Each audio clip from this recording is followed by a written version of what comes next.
Muy buenas tardes, nos vemos de nuevo en este programa, su programa que es Punto y Contrapunto. El día de hoy tenemos un invitadazo especial, tenemos un episodio que pues, vamos a hablar de cosas picositas. Ahora sí que los episodios anteriores dimos la introducción, íbamos jugando con este tema de la política y la democracia. Hoy vamos a entrarle de lleno ya pues, a los asuntos que realmente importan, ¿no? Horacio, amigo, invitadazo el día de hoy. Yo te quisiera presentar, pero ahora sí que, preséntate a ti mismo. Claro. No quisiera. Primero que nada, Omar, muy agradecido con la invitación, con todos los colaboradores del programa por el espacio. Y pues, ¿qué te digo? Ahora sí que soy Horacio Hierro. Me he desempeñado como servidor público en algunos cargos. A su vez también he estado muy activo en la política estudiantil y después en el mundo político en general. Colaboré en la 65ª legislatura con la diputada Citlali Jaramillo como asesor legislativo. A su vez también he estado ya como suplente en una campaña para presidencia municipal. Me dio la oportunidad en el proyecto el maestro Ángel Castañeda Maldonado. Sí. Desafortunadamente los resultados no fueron los esperados, sin embargo se hizo creo que un buen papel. Tratamos de construir y tratar de ayudar a la ciudadanía, y junto con ese apoyo se pudo conseguir la regiduría. Y hoy me toca de este lado estar en la banca aprendiendo. Chulada. Y conociendo, ¿no? Y a veces así es la política, ¿no? Se te dan los espacios y tienes que aprovecharlos. Y hoy, pues bien feliz de estar de este lado. Siempre me he considerado un activista más que un político, porque creo que todos los políticos grandes, o al menos los que yo admiro, nacieron ahí, desde el activismo social, desde las causas. Y creo que es lo que se tiene que promover desde las juventudes.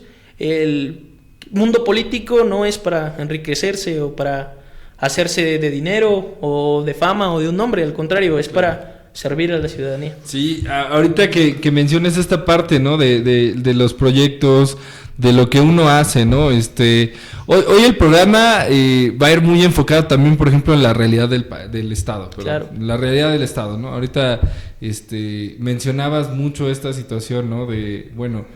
Los políticos son de causas. ¿Tú crees que aquí en Hidalgo los personajes políticos, ¿no? El panorama político, la gente que está involucrada en el medio político es de causas? O sea, la verdad es que hay claroscuros, como en todos los partidos políticos, como en todas las administraciones, tanto estatales, federales y municipales, ¿no? Claro. Y existen personas muy valiosas que sin duda persiguen las causas y la tienen muy clara. Y que creo que su trayectoria habla por sí sola. Y existen gente que la vida, la circunstancia los puso ahí, y que hoy están aprendiendo y está mal, desde mi punto de vista. No puedes llegar a un cargo a aprender, ni a encontrar tu causa en el cargo público.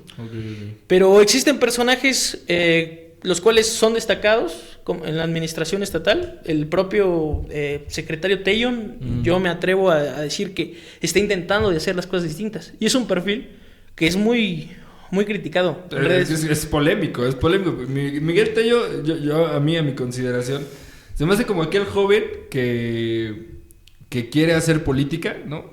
Y que sabe hacer política. Digo, Miguel Tello profesionalmente, tampoco es como que tenga una referencia muy grande de su trabajo así puntual, ¿no? Pero por lo menos hay unas ciertas acciones que se empiezan a ver, ¿no? Por ejemplo, el tema también de la circulación en 24 horas, ¿no? Que dices, bueno, algo debía de haber metido la mano, porque pues, para poder ahí generar una dinámica, ¿no? De vamos a ordenar esto, ¿no? Pero sí contrasta mucho la forma de hacer política, ¿no? Porque, y yo lo digo porque, mira, te voy a explicar, ¿no? Claro. Hacer política no es lo mismo que ser político, ¿no? O sea, ser político, pues ahora sí que hasta, digamos, la vecina chismosa es política. Todos ¿no? hacemos política. Todos.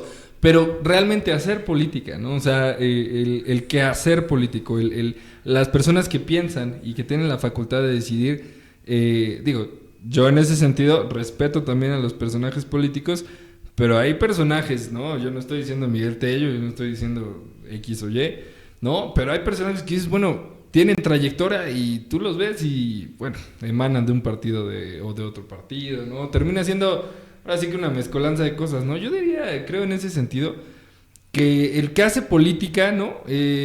Porque te digo, tú y yo conocemos, ¿no? Estos tecnicismos, ¿no? Hablen gobernabilidad, gobernanza, todo esto que tiene que ver como con las grandes aspiraciones de los partidos políticos a ejercer el poder, ¿no? Claro. Pero cuando uno de pronto se da cuenta y dice, bueno, este personaje viene, se aparece y no vuelve a aparecer, ¿no? O sea, todo este tipo de cosas, ¿no? No sé qué piensas, ¿no? Es lo que tenemos que terminar de entender como ciudadanos. Claro. Que existen personajes los cuales son políticos ocasionales y porque les conviene. La verdad es que hay que decirlo así. Aparecen cada 3 años, cada 6 años y nunca los vuelves a ver. Electorales, ¿no? Son políticos electorales y existen políticos que a veces son los que menos esperas. A veces esa vecina que tú dijiste, esa vecina chismo, es una política. Sí. Porque sabe mover masas, porque sabe encauzar un discurso que cambia la realidad de su colonia, de su barrio. Y adivina qué, esos perfiles políticos jamás son volteados a ver. Sí, ni siquiera para una planilla. Y eso es lo difícil de nuestro sistema. A veces nuestro sistema premia a la persona que está más cerca del poder, claro, a la persona que tiene más recursos para llegar a ese poder. Exacto. Pero está en nuestra generación el cambiar la visión de la ciudadanía en general de lo que es un político. Hoy tú le preguntas a cualquier persona en la calle qué es un político y te va a dar descalificativos, te va a dar malas descripciones de eso. Pero está en nuestra labor el cambiar eso. Y eso no significa regresar al político de antaño, al político de traje, porque también creo en que nuestro mundo ha evolucionado y que no todo debe de ser acartonado. Sí, claro. Y existen, a su vez, 2 clases de políticos que podemos ver tanto en la administración estatal como en la administración federal. Okay. Los políticos que yo creo mueven masas y que hacen política de territorio, y hay otra clase política, la cual hoy le llaman los legisladores, los tecnócratas en su tiempo del PRI. Claro. Que son políticos los cuales no les gusta mucho el territorio, pero que son políticos de ideas. Sí, claro. Y yo creo que debe la nueva clase política debe tener una mezcla entre ambas. Un equilibrio. Fíjate que este tema, ¿no? Que es también una de las bases fundamentales de este programa, ¿no? Que es generaciones viejas con generaciones nuevas, ¿no? Vemos también los contextos, ¿no? Hay personajes de la vieja guardia, ¿no? Porque los conocemos ya inmersos ya en el ambiente, ¿no? De esos que ahora sí, como dices, bajan y conocen sí, así a todas las vecinas, a todos los vecinos, ¿no? Te pueden decir nombres, direcciones, calles, casas, todo, ¿no? Y existen estos nuevos políticos New Age, ¿no? Que a mí me gusta llamarlo así, digo, yo también me gusta interactuar desde esta base, ¿no? Que es, por ejemplo, medios digitales y todo esto, ¿no? Claro. Pero que muchos y lo puedo decir, me puede incluir muchos de nosotros, a veces tenemos desconocimiento de las necesidades reales, ¿no? Uno baja, no sé, por X y Y razón, ¿no? A hacer una faena comunitaria, ¿no? Ves que tú como joven, me ha pasado que personajes del medio político, ¿no? Bajan ahora sí que con sus secretarías, ¿no? De pronto llegan 5, 6, 7 personas de presidencia o de X o Y lugar. Y ves y bueno, ¿y ahora qué hacemos? Y se ponen a limpiar ellos solitos, ¿no? Y bueno, pues eso, hay un área, ¿no? De servicios municipales que lo hacen. Claro. Pero ¿qué pasa? ¿No? Que estos políticos de New Age, ¿no? Que hoy entiendo que también no conocen territorialmente a las personas, pero que también, como dices, aportan estas ideas, ¿no? Que son ideas progresivas, que los mismos de la vieja guardia, pues ahora sí que ni comparten, ¿no? O sea, son como así como de... me ha tocado, ¿no? Todavía en la política hay mucho prejuicio con las comunidades, ¿no? LGBT, con las personas con discapacidad, etcétera. Todavía hay mucho prejuicio por este tipo de cosas. Hoy, yo lo puedo decir así, Morena ha tomado el discurso y no por hablar del partido necesariamente, sino por hablar del movimiento, ¿no? O sea, de lo que ellos hacen políticamente. Claro. De buscar esta vanguardia a través de estos movimientos, ¿no? Y sumarlos a su proyecto, ¿no? Pero yo tampoco veo esa sensibilidad con la que nosotros los jóvenes tendríamos que que decir, bueno, si estos son mis sectores de, ¿no? O sea, la comunidad LGBT, las personas que, por ejemplo, madres solteras, etcétera, ¿no? O sea, todos estos grupos vulnerables, ¿no? De lo que muchos hablan en la política, ¿no? Cuando llegas a entablar una comunicación con ellos, ¿no? Me tocó en su momento. Pues tienen necesidades bien diferentes a las que uno piensa, ¿no? Y no por hablar de que territorialmente los conozcas, ¿no? Yo ahí difiero un poco, ¿no? O sea, tú puedes conocer a la gente, tú puedes entender sus ideas, pero yo creo que lo más importante es dejar de creer que tienes que hacer política con ellos y que ellos empiecen a hacer política. Porque ahí hay una diferencia muy cañona, ¿no? Mucho se habla de las juventudes, y tú y yo como jóvenes lo sabemos. A los jóvenes se les hace partícipes, pero se hace política con ellos, ¿no? ¿Qué pasa cuando viene el candidato? Y, pues él trae su grupo, ¿no? Jálalo, y ya nos vemos de que éramos 30, ahora somos 50, ¿no? Con estos cabros, ¿no? Que les pagas de a 100, ¿no? Ahora sí que digo, yo no quiero meter controversias, pero les pagas de a 100, ¿no? Para que lleguen a tu evento, ¿no? Y bueno, dices, ¿y ellos hacen política, ¿no? O sea, eso es hacer política. Yo por eso, digo, no difiero en el sentido de... Es importante que como jóvenes tengamos esa visión, ¿no? Como dices, o sea, una vecina, ¿no? Me tocó apenas en una elección de comités vecinales, que de hecho ahorita está como muy en boga todo este tema del partido de Morena, con su estructura electoral, que más adelante igual voy a hablar en la columna sobre eso, pues de que hay actores políticos que son comunitarios, ¿no? Como dices, claro. O sea, vienen de la comunidad y la gente dice, yo quiero eso. Pero hay gente que viene respaldada, que viene con, como dices, el nepotismo, ¿no? El tráfico de influencias, bla, bla, bla. De pronto llegan y pues, todos votaron por él porque aparte nos pintó y una semana antes vino a poner un reflector. Y yo creo, ¿no? Personalmente, que el hacer política, como dice, lo hacemos todos. Pero yo creo que hay que ser conscientes, informar a la gente cómo se puede hacer política, ¿no? Y digo, yo sé que este discurso, ¿no? Del primero el pueblo, aquellos que necesitan, son más necesitados de los beneficios sociales, ¿no? No hay realmente una forma de decir, ellos no necesitan un apoyo, necesitan que los involucres, ¿no? O sea, necesitan no solo que los escuches, sino que le digas, ven, ¿no? O sea, todos tenemos necesidades, obvio, todos nos vamos a dedicar a la política, ¿no? O sea, sería irrisorio, ¿no? Pero, ¿quiénes de esos actores políticos realmente sumados fortalecen a las estructuras de la ciudadanía, de la sociedad, ¿no? No sé, ¿tú qué piensas, no? O sea... creo que acabas de dar un punto muy interesante, ¿no? El cómo a veces los grupos vulnerables, como tú les llamas, claro. O la gente que persigue causas, a veces es utilizada. Sí. Y eso, desde mi punto de vista, no es hacer política. Creo que muchas veces los partidos políticos y distintos actores políticos, y hablo en general de todos los partidos políticos, no exclusivamente de uno, se han tratado de abrazar una causa, han tratado de, según en el papel, defender una causa, y al momento en el que se busque avances referentes a esa causa, no los vemos de forma tangible. Exacto. Y tú acabas de dar un ejemplo muy claro. Y otra vez, no es en contra del partido, sino en contra de lo que yo veo, ¿no? Sí, claro. De lo que se está viendo y que el discurso suena muy bueno. Muy bonito. Muy bueno. El problema es cuando aplicas las políticas públicas. El problema es si esa política pública va a ser sostenible a 6 años, a 10 años, a 20 años, o vamos a poder seguir manteniendo el modelo de Estado que hoy tenemos. Claro. Y eso, si te soy honesto, yo honestamente no lo creo. Yo creo que urge a nivel federal una reforma fiscal. Esa no la va a hacer Morena, por el simple hecho del costo político que trae generar una reforma fiscal. Este estado benefactor, ¿no? Que es el que tiene Morena, que te cae a ti tus 3,000 pesos en el banco, y ahora sí que, o sea, ¿cuánto va a ser sostenible? ¿No? O sea... y es lo que tú estás diciendo. Van, te ponen una luminaria, te pintan la banqueta, te dan utilitario, claro. Y con eso creen que ya merecen tu voto, cuando no.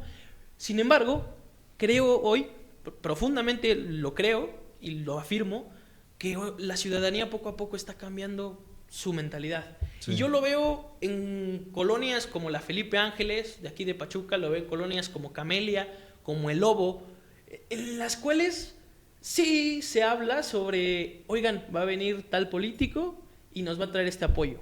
Y van todos, no importa de qué ideología persigan, pero van todos y reciben todo. ¿Por qué? Porque la necesidad, como tú bien lo dices, todos tenemos necesidades, pero hay personas que tienen más necesidades. Sí, claro. Y está bien que las tomen. Ese dinero, quieras o no, es recurso público. Sí, viene del recurso público. Esta parte que perdón que te interrumpa ya nada más como paréntesis, ¿no? Esta parte del dinero es de ellos. A veces suena como me lo debes, ¿no? Es de como de yo te lo pago en impuestos. Bueno, esencialmente cuántos impuestos pagas, ¿no? O sea, dígase, si estamos muy regulados fiscalmente en nuestro predial, bueno, X o Y cosa, ¿no? Pero la otra parte es esto, ¿no? Sí son nuestros recursos, esencialmente de todos, y de manera igualitaria, así lo declara también hasta cierto punto esta parte de grupos vulnerables, ¿no? Que dice, bueno, ok, hay cierto sector de la población que busca y necesita más, ¿no? ¿Y por qué? Porque hay un trasfondo estructural, ¿no? Que nosotros llamamos también como, pues sí, problemas estructurales, que no son sencillos, o sea, que no son nada más así como de, voy, te entrego esto y ya cambió tu realidad, no. Y justo lo que vas es esto, ¿no? Yo lo veo así. Dos cosas. ¿Tenemos la necesidad de cambiar? Sí. ¿Lo vamos a hacer? Posiblemente no inmediatamente, ¿no? O sea, digo, ni el partido, ni la gente, ahí en la columna hay un término, ¿no? Que voy a mencionar cuando salga la columna, que es aquellos que son gobernados y aquellos que sirven para gobernar, ¿no? Es difícil, digo, yo sé que es un tema difícil también, gente que nos está escuchando dice, bueno, ¿por qué tendría que ser así? Nosotros tampoco lo entendemos, yo creo, no me atrevo a ciencia cierta a decir, porque ni siquiera es el recurso económico, muchas veces son muchas circunstancias, no son temas de capital, de otro tipo de capitales y cosas que tampoco están ligadas a un tema de cultura, ¿no? O económicos, ¿no? Sin embargo, en este sentido yo, ahorita que estás mencionando esto, ¿no? Morena no se va a atrever, y no lo digo por el partido, pero porque hoy hay una legitimación de un movimiento más grande, pienso yo, que lo que en su momento estructuró el Partido Revolucionario Institucional. Y lo vemos, ¿no? De ahorita, a colación del documental que acaba de salir, que es muy bueno, ¿no? Hay dos problemas, ¿no? Que vemos a la política como si tuviéramos la necesidad de tener que vivir de ella, para en vez de vivir de ella, aprender a transitar a través de ella. ¿Qué es lo que me acabas de decir? Es que es eso, ¿no? Tú acabas de compartir a Fernández de Ceballos. Claro. Y exactamente dice eso. Jóvenes no vivan de la política. Sí, Jamás vivan de la política. Traten de ponerse al servicio y estar involucrados, pero no traten de vivir de ella. Y eso es lo que se ha malentendido en el país por muchos años. Claro. Porque vemos ascensos como el de Andrés Manuel López Obrador, como el de Adán Augusto López y de otros perfiles que vienen de nada y hoy tienen todo. Claro. Pero la política, para nada, es eso, ¿no? Y tampoco creo en un estado paternalista. Exacto. Que es lo que hoy está sucediendo. Sí creo, y ojo, esto yo sé que va a ser polémico para muchos. Entiendo. Los apoyos sociales son necesarios, desde mi punto de vista. ¿Es real? Porque yo soy una persona que no cree en la meritocracia. Yo no creo en que todos empezamos desde el mismo punto. Yo soy privilegiado de haber podido ir a una escuela, de haber podido tener oportunidades, de haber tenido comida y techo, luz en mi casa. Claro. Hay muchas personas que no. Y por más que se esfuercen, jamás me van a poder alcanzar, y no por soberbia, sino por el simple hecho de que hoy ellos están 15 kilómetros atrás de mí, y si los dos le echamos ganas, ellos jamás van a poder llegar. Y a veces sí necesitamos que como sociedad nos unamos y que el Estado vea esas necesidades, las atienda y trate de que las desigualdades, que son muchas en nuestro país, se alivianen, se corten, claro. Se tranquilicen. Hay una estadística que habla de justo el término que mencionas, que es la movilidad social, ¿no? La gente que es pobre va a morir pobre, no va nunca, o sea, 0,100%, o sea, 0,001%, ¿no? Las personas que viven en pobreza, ¿no? difícilmente van a alcanzar, primero, a movilizarse la estadística, ¿no? Que es pobreza extrema, bueno, digamos, de las clases sociales, más fácil determinarlo así, ¿no? Baja, baja, baja, media, baja, alta, ¿no? Media, baja, media, media. O sea, todas estas estructuras económicas, sociales, políticas, etcétera, ¿no? De todas las áreas o las esferas del ser humano. Nunca van a ser rebasadas por algo que ya está así, ¿no? Ahorita mencionabas el tema del Estado, ¿no? Yo lo he defendido en ese sentido. Vivimos en un Estado fallido, ¿no? El día de hoy en México, yo lo puedo decir así, ¿no? Porque hay analistas que obviamente pueden decir, sí, en México no es legalmente, o sea, no hay un Estado fallido porque existe Estado de Derecho, ¿no? Y entonces ahí vienen como bueno, sí, ¿no? Existen instituciones sólidas, bueno, vimos que en los últimos años varias de ellas, sí, ¿no?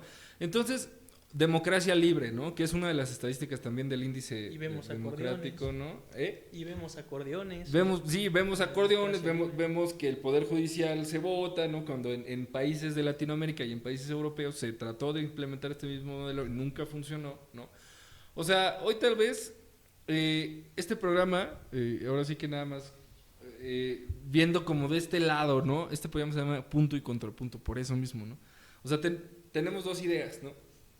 El punto es que vivimos en un estado en el que no tenemos la seguridad, y por hablar de estado tal vez me refiero así a esta abstracción, pero también al territorio, ¿no? Vivimos en un estado que, a pesar de ser uno de los estados más seguros para vivir, la crisis de inseguridad se ha volcado en estos últimos años, puedo decir que meses, ¿no? A una situación ya severa, ¿no? Vivimos en un estado en el que no podemos mantener económicamente, como dices, fiscalmente, ¿no? Propuestas políticas que por lo menos de aquí a 20 años, ¿no? Que nos va a llevar a una crisis financiera sí o sí, ¿no? Pero ¿qué va más allá de eso, ¿no? Okay, vamos a verlo. ¿Quiénes son realmente las causas de las cuales hoy nos han llevado a ese punto en nuestro país? Ahorita mencionábamos dos cosas, ¿no? Una de ellas sí, lo vemos, el tráfico de influencias, el nepotismo, desde que la participación ciudadana está cooptada hasta que las relaciones entre los mismos partidos y los mismos actores políticos traen sus mismas marañas, ¿no? De años. ¿Cuál es realmente el problema, Horacio? ¿Tú qué piensas? Creo que el problema es estructural y es la clase política que hemos construido a lo largo de años, y que existen muchas personas que dicen que un ciudadano, un país, tiene el gobierno que se merece. Y duele a veces decirlo, una frase de ese tipo, pero para cambiar la mentalidad y cambiar la forma en la que un país se educa, también parte de un gobierno, ¿no? Claro. Entonces, tampoco podemos tirarnos a la toalla de, pues el país es así y nadie lo va a cambiar y pues ni modo, yo me voy a dedicar a lo mío y no me va a importar qué se vive en el ámbito político. No, al contrario, tenemos que cambiar la mentalidad, porque hoy la apatía es la que nos llevó a esto. Hoy decide menos del 50% de la población. Exacto. A nuestros gobernantes, pero todos nos quejamos. El problema es que cuando quieres salir a votar, pues simplemente nadie sale. Y otro ejemplo es la reforma del Poder Judicial. La reforma del Poder Judicial ya era una realidad, ya sabíamos que venía, y aún así nada más el 12% de la población salió a votar. Y la oposición hace su intento y dice, no, es que no es una elección legítima porque no hubo más del 40% de la población. Y en estricto sentido tienen razón. El problema es que la apatía también es una forma de desidia. Claro. No estoy ni de acuerdo contigo, ni tampoco estoy de acuerdo contigo. Y creo que la apatía es el peor cáncer que existe hoy en nuestro país. Okay. Y suena curioso que dices, existe un estado fallido en Hidalgo, tanto en el tema de pobreza, primero quiero tocarlo, claro. Porque creo que el gobernador Julio Menchaca acaba de dar su informe y él fue muy claro y trae la misma línea que a nivel federal, redujeron la pobreza, ¿no? En el estado de Hidalgo, del 41% que estaba el índice de pobreza extrema y multidimensional, que es la que mide el INEGI, la bajaron a 35.3%. Esto quiere decir aproximadamente 154,000 personas salieron de la pobreza extrema. Es algo que debemos de festejar. Okay. Sea del partido que sea. Y tú dijiste algo muy claro, es que no podemos salir de las clases sociales, no podemos... Sí, la movilidad social. No existe una movilidad social en Hidalgo. Y mucha gente te va a decir, no, ¿y por qué estas cifras? Porque el salir de la pobreza extrema a pobreza, para mí, Horacio, no es un avance. Sin embargo, es una ayuda para las personas que viven en la pobreza extrema y se tiene que festejar y se tiene que aplaudir y se tiene que salir adelante. Mucha gente quiere justificar eso con el clientelismo, con el paternalismo, con los programas sociales al 100% de que por eso se salió de la pobreza, cuando no. Vivimos algo histórico y que hay que reconocerle a Morena, ni siquiera si yo, siendo afín de su movimiento, pero hay que ser honestos. Y es que hubo un aumento en el salario mínimo y eso sin duda impactó a nivel federal y estatal y municipal en todo el país. Sectores, claro. Pero el problema del estado fallido que tú dices es que hoy dependemos de lo que se hace en el gobierno federal, porque otro logro que tú me digas, no, este logro fue impactante de la administración del gobernador Julio Menchaca, yo no lo veo. Nos habla de obras y más de la mitad de esas obras, ¿de qué recurso vienen? Recurso federal. Vienen de recurso federal. Y entonces volvemos a un estado centralista, a un estado en el que el único que decide es el poder federal y que los gobernadores simplemente se limitan a festejar lo que está haciendo el gobierno federal y obviamente el municipio se queda sin armas. ¿Por qué los municipios no pueden resolver sus problemas de calles? Aparte de mala gestión, aparte de malas gestiones y de lo que quieras, pues porque no hay recursos. Reciben dádivas, reciben ya lo que les sobra del presupuesto que está alineado, ¿no? Yo entro en controversia en ese sentido, Horacio, y te lo puedo decir así, porque mira, tuve la oportunidad de estar en el AMECIP, el Congreso Internacional de Ciencias Políticas, ¿no? Estuve en un foro que hablaba justo de temas de participación ciudadana y en mi caso, ¿no? Me acompañó una de mis compañeras, Verónica Ramírez, a una mesa que hablaba un tanto de educación, un tanto de programas, ¿no? Estaba medio extraña la mesa porque había una persona que estaba como analista de opinión, otra persona que estaba como de implementar mecanismos de educación. La persona que moderó la mesa, ¿no? Hacía un análisis estructural grande, muy, o sea, grande, ¿no? Con datos estadísticos del año pasado, de la misma INEGI, ¿no? Y hacía voy a tratar de conseguir la gráfica, ¿no? Está muy interesante. Hacía un análisis real de principalmente el análisis de la política pública de todos estos programas sociales, ¿no? Y dentro del margen, ¿no? De la movilidad y lo que mencionabas que es la reducción de términos de pobreza extrema, ¿no? Y en esta visión multidimensional. Había una estadística, sí mejoró, ¿no? En consecuencia de la visión estadística a nivel federal, mejoró, no sé, puedo decir un 13-14%, son datos un poco más grandes, ¿no? Muchas más territorio, muchas más dinámicas interaccionales entre las sociedades. Pero había algo bien concreto. Las personas que más movilidad te dieron fueron las personas que estaban en clase media y clase alta, ¿no? ¿Qué pasaba con las de clase baja? Sí hubo movilidad, ¿no? Hubo una reducción, pero en esencia, realmente donde hubo un impacto real fue en las clases medias, altas y altas, ¿no? Claro. Entonces, ahí yo veo justo esta tendencia, ¿no? Volvemos a lo mismo. El gobierno puede hacer 1001 esfuerzos por cambiar la realidad social del país, ¿no? En esta visión centralista que yo también rechazo de sobremanera, ya vivimos eso desde la época del porfiriato, o sea, yo no creo que tengamos que volver al mismo poder central. Se había tratado de legitimar autonomía, ¿no? Que se supone que los estados son autónomos, que los municipios son autónomos, bueno, cuando vemos que quien reparte el queso es lo federal. Pero en ese sentido, de pronto yo veo esta dinámica y digo, bueno, en esencia podemos decir que sí hay una mejoría estructural en la dinámica del país a nivel multidimensional. Pero dime quién está mejor. ¿No? Es que acabas de dar en el punto. Estadísticas de pobreza multidimensional te bajan, pero estadísticas de seguridad social existe falta de seguridad social. Claro. También en el estado de Hidalgo incrementaron No. las cifras de seguridad social. En la Huasteca estamos hablando de que la Huasteca hidalguense, más del 71% de las personas no tienen acceso a seguridad social. Exacto. Y estamos hablando también de trabajos informales, los cuales hacen a su vez que pues no se gane el salario mínimo, del cual hubo un aumento y del cual creo que fue el principal cambio, no en general los programas sociales. Claro. También nos hablas de que las clases medias y altas son las que tuvieron un avance. Y lo comparto, pero ¿esto a qué se debe? A que los programas sociales no tienen estos mecanismos de regulación. Claro. ¿Y por qué no se generan? Pues es que no es que ellos sean tontos, es que lo ocupan como un arma política. Les conviene políticamente. Exacto.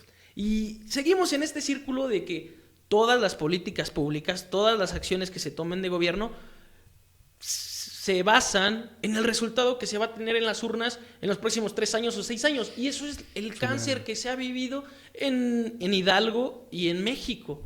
Los políticos piensan en el siguiente, cuando toman su cargo, lo siguiente que están pensando es ¿qué cargo viene? Claro. ¿Qué cargo está más arriba? Porque no me voy a quedar sin trabajo otros 3 años. Y ese es el problema. Y mencionabas ahorita la cita de Fernández Ceballos, ¿no? Fernández de Ceballos. Así es. Mencionabas que yo también pude ver el video, ¿no? No te dediques a la política o no vivas de la política, ¿no? O sea, ¿no? Ahí viene una de las mayores controversias, ¿no? Ahorita decíamos, los personajes políticos son el cáncer de México. O sea, y no por decir personas, yo entiendo, ¿no? En esa individualización, yo, en mi caso personal, como lo veo, que no hay personas buenas ni personas malas, ¿no? No hay, ahora sí que júzguese cada uno a través de su propia conciencia, ¿no? Pero es muy fundamental entender esto, ¿no? Que es cuánto una persona se dedica única y exclusivamente a hacer política, ¿no? Y que no depende más que de eso para poder subsistir. Ahorita mencionabas algunos personajes, ¿no? Porque podemos decir, bueno, señalar, ¿no? Andrés Manuel López Obrador, sí, fue el impulsor de que todos estos cambios sucedieran, ¿no? Pero lo vemos un poco más atrás. Yo creo que muchos cambios ya venían palpándose y ya nada más él como que los consolidó, ¿no? Sí, claro. Y hay otras cosas, ¿no? Es muy raro hablar de qué tenemos que hacer cuando, si nosotros mismos vemos el panorama del Estado, por lo menos en consecuencia de lo que ha sucedido estos últimos años, ¿no? Somos jóvenes, no sabemos qué pasó en los 80s, ¿no? Pero sí es esta visión de qué está sucediendo hoy con la dinámica política, ¿no? Hoy vemos personajes, ahorita mencionabas Miguel Tello, creo y atinadamente es uno de los buenos políticos que encabezan esta administración. El gobernador Julio Menchaca tiene esta directriz, pero también veo muy autónoma algunas opiniones, ¿no? Hubo una controversia también ahí con el secretario de Gobernación, terminó en una crisis de gobernabilidad, entendió el gobernador la manera de operar, hoy ya está mejorando también la dinámica política en el Estado, la dinámica política, no estoy diciendo la visión estructural de la sociedad, ¿no? Porque contrasta el tema de seguridad, contrasta el tema de acusaciones, juicios políticos, ¿no? Gente que estaba alineada a un proyecto y que al día de hoy ya no está alineada a un proyecto, ¿no? Todo eso hoy creo que nos tiene también sumidos en una visión de no personajes, ¿no? Ni siquiera de ideologías, que es lo más difícil, ¿no? Sino de acciones, que es ahorita lo que mencionábamos al principio. ¿Qué tenemos que hacer, no?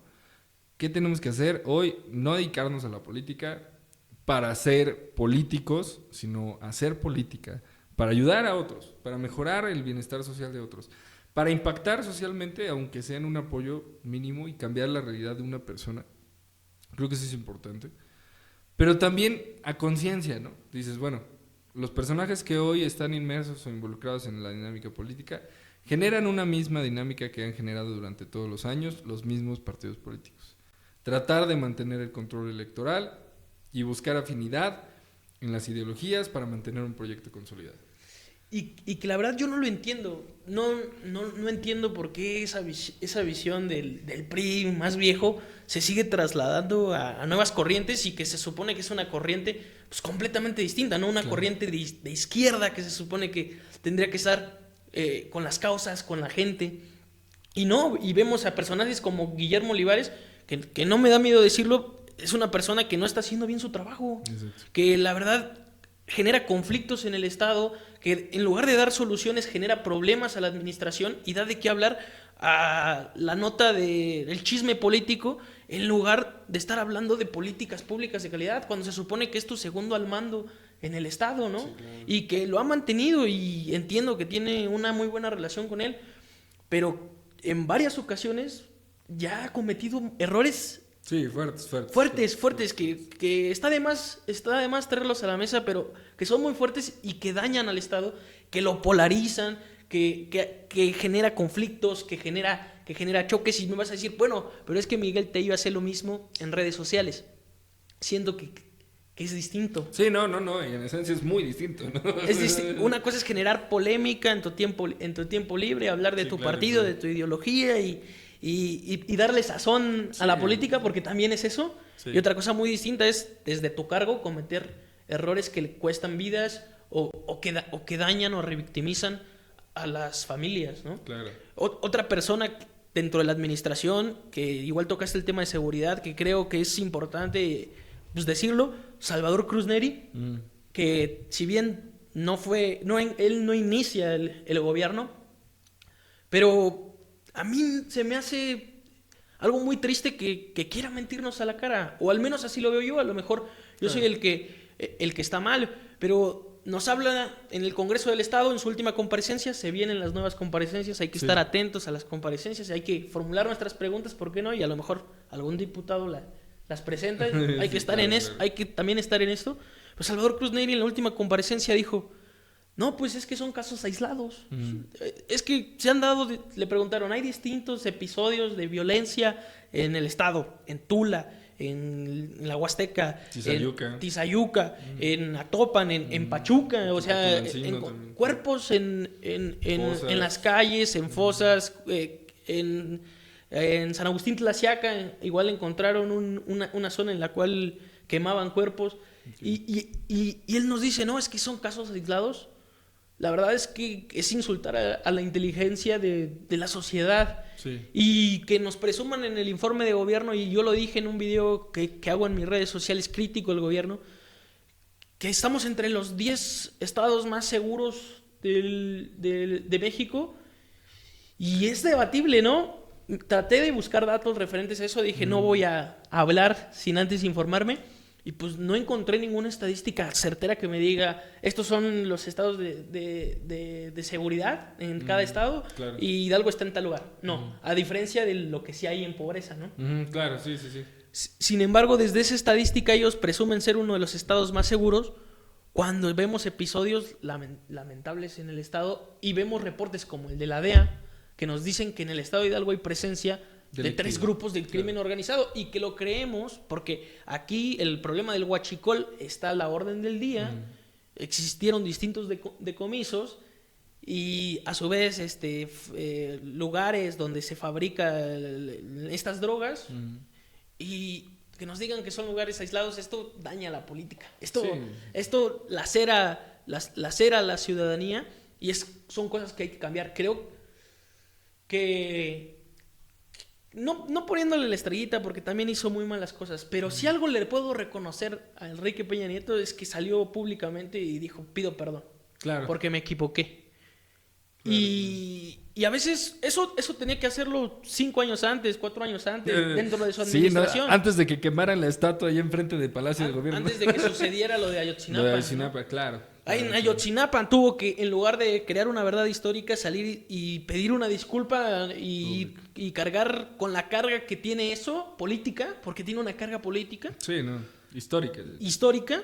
Y afrontarla, porque eso nos habla de una madurez política y de políticos que nos merecemos, porque sabemos que los políticos son personas. Sí, en esencia es eso. Yo creo que, y ahorita mencionas una frase bien interesante: los políticos son personas, porque no somos, principalmente lo que nos dedicamos a la política, los que hacen política, no son superhéroes, o sea, no son personas que vienen con una varita mágica a resolver el mundo, ¿no? A decir, esto va a ser así y esto tiene que ser así. Son estructuras, son formas, son acciones, son ideas, son muchas cosas, ¿no? Pero en esencia, ahorita mencionabas la crisis en materia de seguridad pública. Yo voy a ser concreto ahí, ¿no? Diario vemos noticias, diario salen reportajes, diario en los medios de comunicación y entonces dicen que no hay presencia delictiva. Digo, yo no voy a hablar de más. Personalmente hay circunstancias que sé de antemano que hay células de crimen organizado prácticamente en cada fraccionamiento de la zona metropolitana de Pachuca.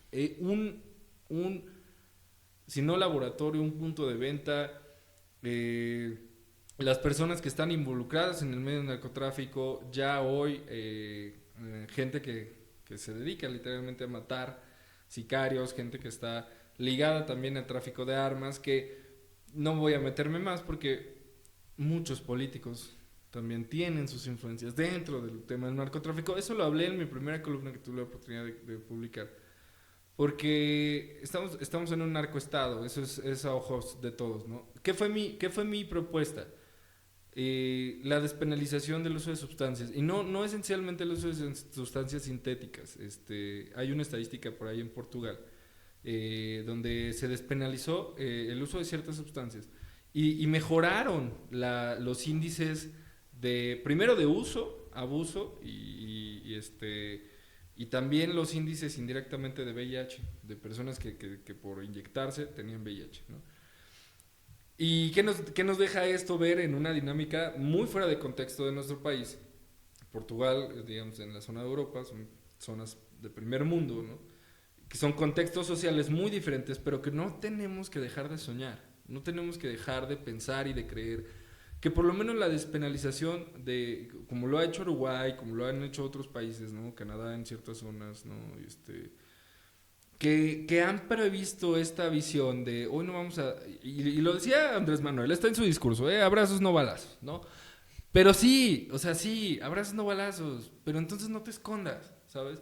O sea, entonces no niegues, ¿no? Ahorita acaba de pasar esto lo mismo con Adán Augusto, el tema de Huachicol, la zona de Cautepec que está inundada de células de crimen organizado, donde literal no puedes entrar a ciertas zonas si no tienes permiso y, o sea, ahí está fuerte el asunto, ¿no? O sea, ¿qué pasa?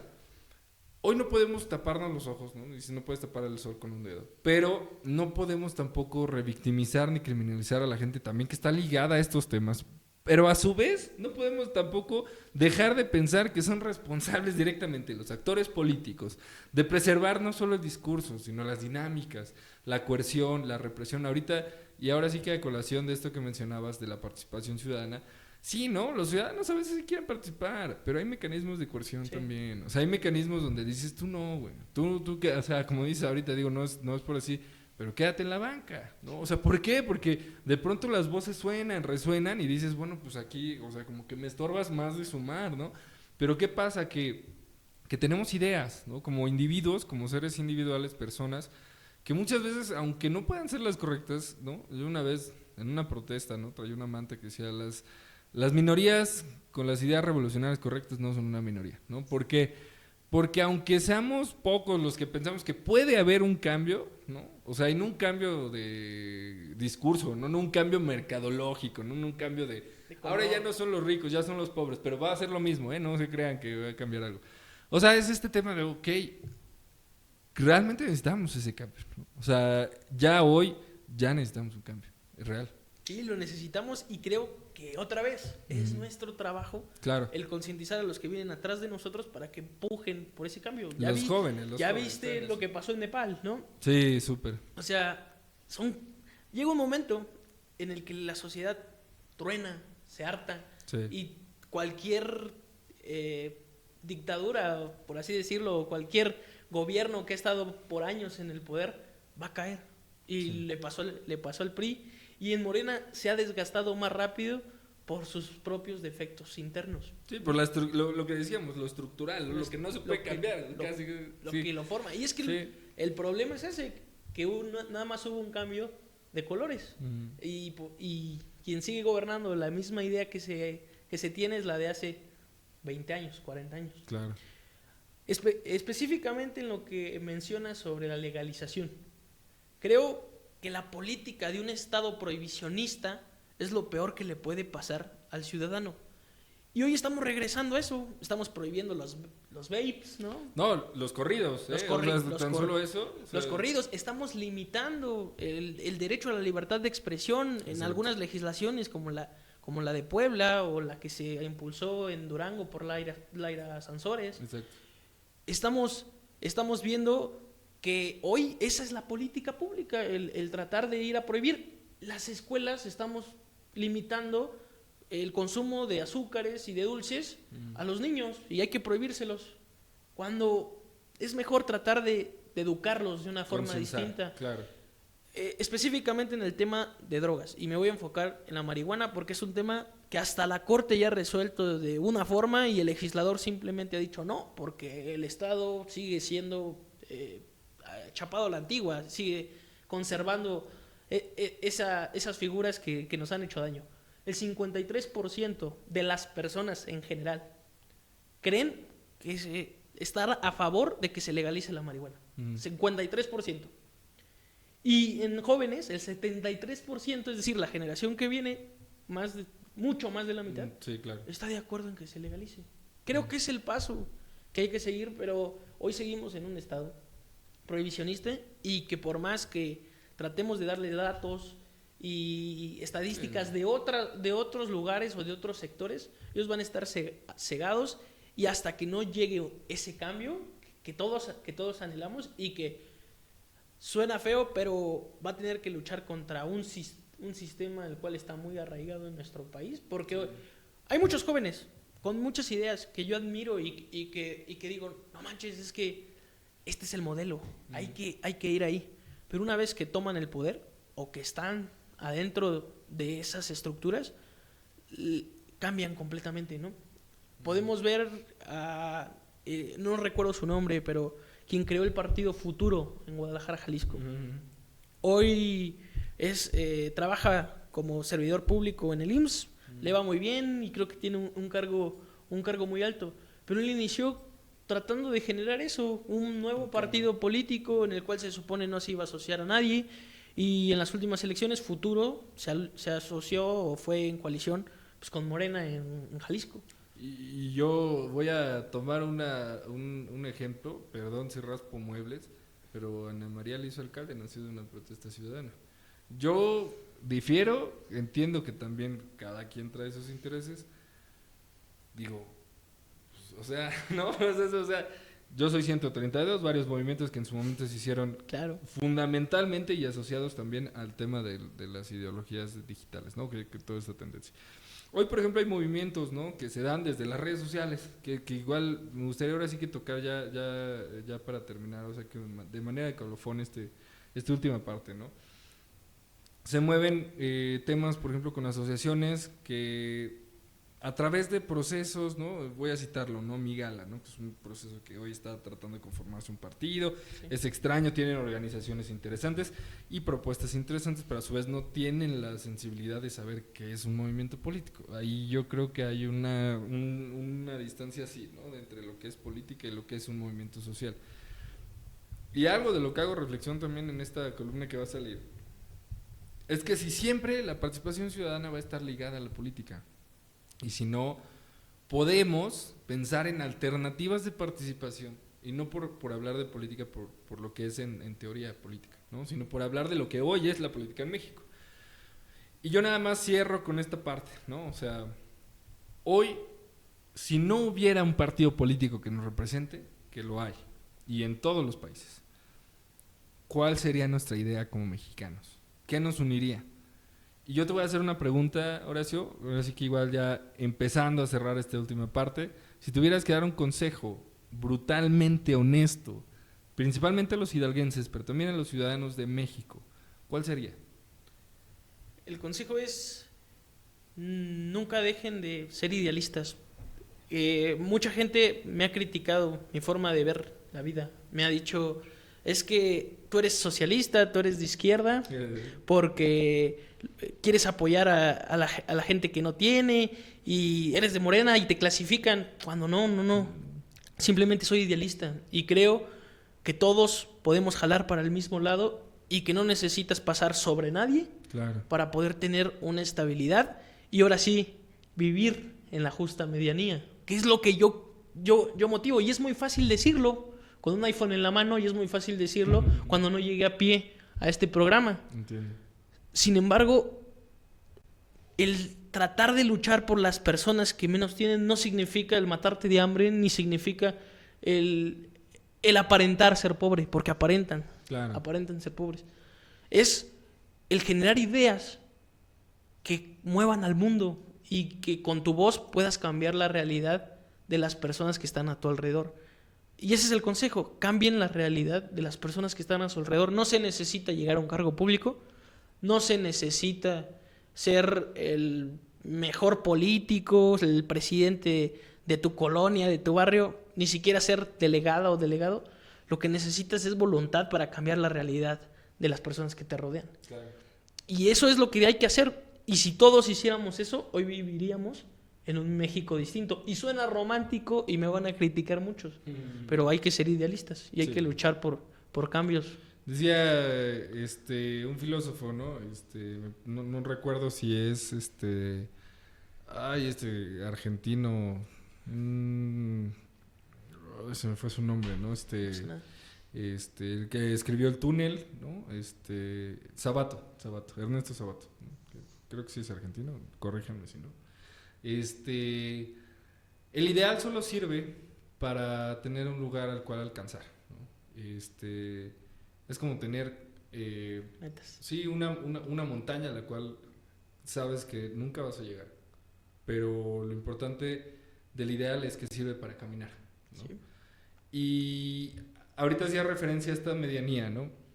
Hay un autor que es José Ingenieros, que sí estoy seguro que es argentino, fue un filósofo que hablaba de la mediocridad como el cambio social y estructural de nuestra realidad.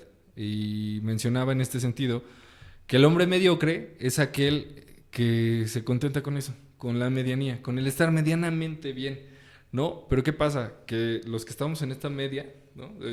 Hablando también de un tema político, ¿no? Los que estamos en esta media somos más que los que están arriba, pero somos más que los que están abajo. Y conformamos esta estructura grande de aquellos que queremos que sí cambien las cosas. Y abono mucho a tu comentario. Me gusta esta idea de nunca dejar de soñar, ¿no? Hoy estoy muy agradecido de que nos acompañes, Horacio. Estoy muy agradecido de que este programa haya sido para poder sumar a todas las frases, a todas las ideas, a todas las cosas que hoy están en este programa, que es Punto y Contrapunto. Y terminamos este programa no sin antes tener en cuenta que la realidad no cambia si uno no cambia. También eso es importante. Hay que participar, pero hay que saber participar. Yo los dejo y el día de hoy cerramos. ¿Algo más que quieres agregar, Horacio? Agradecido con la invitación y sintonizando Punto y Contrapunto siempre, hermano. Que así sea. Nos vemos pronto.